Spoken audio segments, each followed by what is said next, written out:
students, I am Gaurav Sharma, your computer teacher. Today we are going to discuss about the topic Boolean expression. आज हम आपको Boolean expression के बारे में बताएंगे. देखिए Boolean expression क्या चीज है. Boolean algebra हम लोग तो चैप्टर पढ़ रहे हैं. Boolean algebra में आपको लॉजिकल वेरिएबल्स के बारे में पढ़ाया जाता है. लॉजिकल वेरिएबल्स और लॉजिकल ऑपरेटर्स. ठीक है. लॉजिकल वेरिएबल्स क्या हैं? ऐसे वेरिएबल्स जो कि लॉजिकल वैल्यूज के साथ में यूज करे जाते हैं. ठीक है. तो लॉजिकल वेरिएबल्स कहलाते हैं. अब लॉजिकल ऑपरेटर्स क्या हैं? हमने मैथमेटिकल ऑपरेटर्स पहले पढ़े हैं. लॉजिकल ऑपरेटर के बारे में भी हम लोग लास्ट वीडियो में पढ़ चुके हैं. थोड़ा सा रिवीजन उसके बारे में देखते हैं कि मैथमेटिकल ऑपरेटर्स आपको पता है, जैसे कि एडिशन, सब्सट्रैक्शन, मल्टीप्लिकेशन, डिवीजन. इन सभी के लिए आप प्लस माइनस, मल्टीप्लिकेशन और डिवीजन का साइन लगाते हैं. तो वो लॉजिकल ऑपरेटर्स कहलाते हैं. वो कहलाते हैं मैथमेटिकल ऑपरेटर्स. लेकिन लॉजिकल ऑपरेटर की अगर हम बात करें तो ये भी कुछ मैथमेटिकल ऑपरेटर्स की तरह ही होते हैं, लेकिन इनका फंक्शन थोड़ा सा उनसे कहीं कहीं पे डिफरेंट हो जाता है. ठीक है. कैसे डिफरेंट होता है कि जैसे कि पहले तो ये जो होते हैं 3 टाइप्स के होते हैं. आपको बताया गया है एंड ऑपरेटर, नॉट ऑपरेटर और ऑपरेटर. एंड ऑपरेटर आपका मल्टीप्लिकेशन करने के काम आता है. नॉट ऑपरेटर आपका इनवर्स करने के काम आता है. और जो हमारा और ऑपरेटर है वो हमारा एडिशन के काम आता है. ठीक है. तो ये सारे टॉपिक हम लास्ट वीडियो में, पिछले वीडियो में अपने डिस्कस कर चुके हैं. इनके बारे में काफी अच्छे से आपको बताया गया है. तो उन वीडियोस को आपने अच्छे से देखा भी है. अब हम उसके आगे का टॉपिक लेके आए हैं, बूलियन एक्सप्रेशन. तो बूलियन एक्सप्रेशन में देखिए होता क्या है कि जब हम बहुत सारे लॉजिकल ऑपरेटर्स और लॉजिकल वेरिएबल्स का एक कॉम्बिनेशन बना करके एक इक्वेशन टाइप की फॉर्म करते हैं, बनाते हैं, तो वो हमारा बूलियन एक्सप्रेशन कहलाता है. देखिए यहां पर हमने एक लाइन लिखी है. क्या है? Combination of logical variables with many operators. क्या मतलब हुआ? जो चीज मैंने अभी आपको बताई कि लॉजिकल वेरिएबल्स का कॉम्बिनेशन, बहुत सारे लॉजिकल वेरिएबल्स का कॉम्बिनेशन किसके साथ में? Many operators. साथ में बहुत सारे ऑपरेटर्स भी अगर जुड़े हैं तो वो सभी मिलकर के हमारे बूलियन एक्सप्रेशन को तैयार करते हैं. यहां पर एक छोटा सा एग्जांपल दिया हुआ है, जैसे कि a dot B dot C plus a dash dot B plus a dot C. अब ये यहां पर एक सिंपल इक्वेशन आपको देखने में लग रही है, लेकिन ये जो इक्वेशन है ये हमारी बूलियन एक्सप्रेशन कहलाती है. ठीक है. कैसे कहलाती है? क्योंकि जो यहाँ डेफिनेशन बोल रही है वही चीज देखिए यहाँ पर लिखी हुई है. क्या लिखा है? Combination of logical variables. Logical variables का कॉम्बिनेशन. देखिए ये जो ABC है यहाँ पर, ये सभी लॉजिकल वेरिएबल्स हैं. इन सभी का यहाँ पर कॉम्बिनेशन आपको देखने को मिल रहा है. आगे क्या लिखा है? With many operators. साथ ही साथ बहुत सारे ऑपरेटर्स का भी कॉम्बिनेशन आपको देखने को मिल रहा है. मतलब बहुत सारे वेरिएबल्स प्लस ऑपरेटर्स. अब इसमें ऑपरेटर कौन कौन से हैं जरा ध्यान दीजिएगा. यहाँ पर ये जो प्लस साइन लगा हुआ है ये लॉजिकल ऑपरेटर है. ये डॉट साइन है, ये भी लॉजिकल ऑपरेटर है. और ये डैश का साइन लगा है, ये भी हमारा लॉजिकल ऑपरेटर ही है. ठीक है. ये लॉजिकल ऑपरेटर क्यों है? क्योंकि ये लॉजिकल वेरिएबल्स के साथ में काम कर रहा है. ठीक. तो इस तरीके की अगर इक्वेशन हम तैयार करते हैं तो वो हमारी बूलियन एक्सप्रेशन कहलाती है. तो सबसे पहले तो हमको ये समझना जरूरी था कि बूलियन एक्सप्रेशन होती क्या है. तो हमने उस चीज को समझ लिया कि बूलियन एक्सप्रेशन क्या चीज है. लॉजिकल वेरिएबल्स और लॉजिकल ऑपरेटर्स का कॉम्बिनेशन करके एक जो एक्सप्रेशन बनती है वो हमारी बूलियन एक्सप्रेशन कहलाती है. ठीक. अब हम देखेंगे कि इस बूलियन एक्सप्रेशन को सॉल्व कैसे करते हैं. जैसे कि हमारी कोई मैथमेटिकल इक्वेशन होती है, मैथमेटिकल एक्सप्रेशन हम लोग देखते हैं, तो उसको सॉल्व भी करना आता है. ठीक है. तो सॉल्व करना, उसके लिए हम लोग मैथमेटिकल ऑपरेटर्स का प्रॉपर यूज करके उसको सॉल्व कर लेते हैं. यहाँ पर हमारे पास लॉजिकल एक्सप्रेशन है या बूलियन एक्सप्रेशन है, तो उसको हम लोग लॉजिकल ऑपरेटर्स की हेल्प से सॉल्व करेंगे. अब सॉल्व करने के लिए हमको इक्वेशन दी होगी, उसको सॉल्व करने के लिए उसके हम मेथड्स को यूज करेंगे. साथ ही साथ में उसका कुछ प्रेसिडेंस ऑर्डर भी होगा. जैसे कि फॉर एग्जांपल हम लोगों ने बॉडमास रूल पढ़ा हुआ है. जब हम लोग मैथमेटिकल इक्वेशन की बात करते हैं तो बॉडमास रूल को हम लोग फॉलो करते हैं.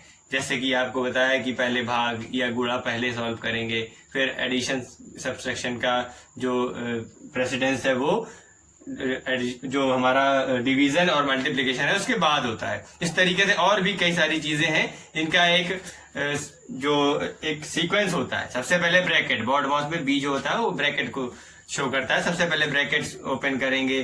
तो इस तरीके से एक सीक्वेंस में चलते हैं। उसी तरीके से कुछ यहाँ पे भी हमारे बॉड मॉस रूल तो फॉलो नहीं होता, लेकिन उसी के जैसा मिलता जुलता एक प्रेसिडेंस ऑर्डर यहाँ पर इन इक्वेशन इन ऑपरेटर्स का भी होगा। उसके बारे में हम लोग अभी डिस्कस करेंगे कि कौन कौन से प्रेसिडेंस ऑर्डर इसके होंगे जिसको हम लोग को फॉलो करना है। पहले हम उसको देखेंगे, उसके बाद में हम किसी एक पर्टिकुलर इक्वेशन को सॉल्व करने का तरीका देखेंगे। तो आज के पूरे वीडियो में आपको ये बताया जाएगा कि किस तरीके से हमारी कोई लॉजिकल एक्सप्रेशन या बूलियन एक्सप्रेशन अगर आपके पास है तो उसको हम किस तरीके से सॉल्व करेंगे। तो देखिए, सबसे पहले हम लोग एक क्वेश्चन देखते हैं कि कैसे हम उसको सॉल्व करते हैं। अब हम यहाँ पर देखेंगे precedence order of Boolean operator. अगर कोई बूलियन एक्सप्रेशन हमको दिया हुआ है तो उसका प्रेसिडेंस ऑर्डर क्या होगा उसके बारे में डिस्कस करते हैं।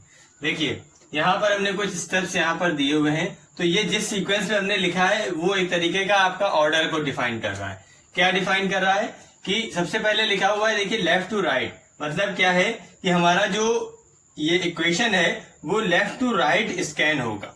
ठीक है, लेफ्ट टू राइट का मीन्स क्या है कि हम लेफ्ट से स्टार्ट करेंगे और राइट साइड तक उसको स्कैन करते हुए जाएंगे इस तरीके से। ठीक, अब ये तो बात हो गई सबसे स्टार्टिंग की। सबसे पहला प्रेफरेंस तो हमारा यही है कि हम उसको स्कैन करेंगे लेफ्ट से राइट की तरफ, पूरा रीड कर लेंगे कि हमको क्या क्या चीजें अपने एक्सप्रेशन में सॉल्व करनी है। ठीक है, उसके बाद में हमारा नेक्स्ट यहाँ पर बोलता है कि पैरेंथेसिस इवेल्युएट फर्स्ट।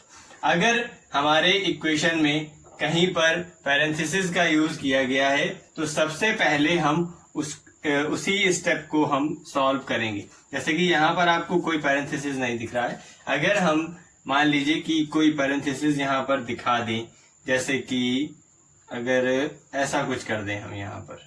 ठीक है, अगर हम कुछ ऐसा कर दें, देखिए ऐसा करने से ये इक्वेशन पूरी चेंज हो गई। कैसे चेंज हो गई कि अभी तो हमारा ए बी सी में मल्टीप्लाई था और ए और सी का मल्टीप्लाई था, बीच में एडिशन का साइन था। लेकिन अब चेंज हो गया, अब क्या, बी और सी का मल्टीप्लीकेशन, ए और सी का मल्टीप्लीकेशन, उन दोनों का एडिशन, और इसके बाद में जो यहाँ पर वैल्यू आएगी उसमें ए से मल्टीप्लीकेशन। ये हमारा पूरा मेथड ही यहाँ पर हमारा जो क्वेश्चन है वो चेंज हो गया। ठीक, तो अब ऐसे सिचुएशन में अगर ऐसी इस टाइप की इक्वेशन हमारे पास है तो हमारा सबसे पहला काम क्या होगा, हम इस पैरेंथेसिस को सॉल्व करेंगे सबसे पहले। और इस पैरेंथेसिस को सॉल्व करने के लिए इसके अंदर की इक्वेशन सॉल्व करना हमारे लिए सबसे पहला काम होगा। अगर इस तरीके की पैरेंथेसिस आगे भी लगी हुई हैं तो जैसा कि आपको बताया गया कि लेफ्ट टू राइट आपको स्कैन करना है, तो लेफ्ट टू राइट जो लेफ्ट टू राइट चलने में पहले पैरेंथेसिस जो मिल रही है आप पहले उसको सॉल्व कर लेंगे। तो पहले आप इतना पार्ट इसका सॉल्व करके इसका आंसर निकालेंगे, फिर हम आगे की नेक्स्ट स्टेप देखेंगे। तो ये तो बात हो गई अगर हमारा पैरेंथेसिस दिया हुआ है। ठीक, तो हमको किस तरीके से करना है। अब नेक्स्ट हमारा क्या बोल रहा है कि all compliment performed next. Compliment का मीन्स क्या है, देखिए कॉम्प्लीमेंट का मतलब यहाँ पर है नॉट ऑपरेटर की बात हो रही। ठीक है, जिसको हम लोग इनवर्स ऑपरेटर भी बोल सकते हैं। कॉम्प्लीमेंट जैसे कि ये ए डैश, तो अब हम पहले तो पैरेंथेसिस को सबसे पहले सॉल्व करेंगे, उसके बाद में कहीं पे देख लेंगे पूरी इक्वेशन में कहीं पे डैश तो नहीं है या कहीं किसी पे कॉम्प्लीमेंट या इनवर्स तो नहीं लगा हुआ है, नॉट ऑपरेटर तो नहीं लगा है। अगर है तो हम पहले उसको सॉल्व कर लेंगे। तो पहले ये हमारा इतना पोर्शन सॉल्व होगा, उसके बाद में ये ए डैश वाला पोर्शन जो है वो हमारा वो सॉल्व होगा। ठीक, अब उसके बाद जब हम कॉम्प्लीमेंट सॉल्व कर लेंगे तब हमारा नेक्स्ट आएगा एंड ऑपरेटर। फिर हम इसको सॉल्व किया, अब हम देखेंगे कि हमारे पूरी इक्वेशन में एंड ऑपरेटर कहाँ पे। एंड का मीन्स होता है मल्टीप्लीकेशन, मतलब कि यहाँ पर डॉट की बात हो रही। तो फिर हम इसको डॉट को सॉल्व करेंगे, इन दोनों का मल्टीप्लीकेशन। ये हम ए डैश पहले निकाल चुके होंगे, ए डैश निकला हुआ है तो हम ए डैश डॉट बी को सॉल्व करेंगे पहले। ठीक है, ए डैश और बी का मल्टीप्लाई करके एक कॉलम में उसका रिजल्ट लिखेंगे। इसी तरीके से यहाँ पर भी हमारी ये इक्वेशन सॉल्व हो चुकी होगी, तो इसका जो भी रिजल्ट आया होगा उसका हम ए डैश ए के साथ में मल्टीप्लीकेशन कर देंगे, तो ये इतना पोर्शन आ जाएगा। एंड ऑपरेटर सॉल्व होने के बाद में हम लोग लास्ट में, सबसे लास्ट में और ऑपरेटर को सॉल्व करेंगे, नॉट, फिर एंड, फिर और। तो अब देखिए और कैसे, जब ये पूरी इक्वेशन हमारी सॉल्व हो गई और ये इक्वेशन सॉल्व हो गई तो लास्ट में इन दोनों के बीच में यहाँ पर प्लस लगा है, तो हम लोग इसका जो रिजल्ट आया है और इतने पूरे का जो रिजल्ट आया है उनको एक फाइनल जो हमारा कॉलम होगा उसमें इन दोनों को हम ऐड करेंगे, तो हमारी पूरी की पूरी इक्वेशन का जो फाइनल रिजल्ट है वहां पर शो होगा। ठीक है, तो इस तरीके से ये कुछ प्रेसिडेंस ऑर्डर हैं जिनमें हम लोगों ने देखा कि किस तरीके से किसी इक्वेशन को हमको सॉल्व करना है। ठीक, अब हम जो इसका नेक्स्ट वीडियो बनाएंगे उसमें आपको एक इक्वेशन को पूरा सॉल्व करके प्रॉपर के इसके जो मतलब किस तरीके से प्रेसिडेंस ऑर्डर से इसको सॉल्व करते हैं उस चीज को हम डिस्कस करेंगे। तो आप पहले तो इसका जो प्रेसिडेंस ऑर्डर हमने बनाया है उसको आप अच्छे से समझ लीजिए, ताकि नेक्स्ट वीडियो में जब हम उस न्यूमेरिकल को सॉल्व करें तो आपको वो न्यूमेरिकल पूरी अच्छी तरीके से समझ में आ जाए। अगर आज के वीडियो में कुछ भी प्रॉब्लम आपको हो रही है, कहीं कोई अगर समस्या आ रही तो आप उसको हमसे डिस्कस कर लीजिएगा। ठीक है, ताकि आपको आगे के न्यूमेरिकल्स अच्छे से समझ में आएंगे। तो इन सब चीजों को ध्यान से देखिए और समझिए। तब तक के लिए keep studying and be happy always. Thank you.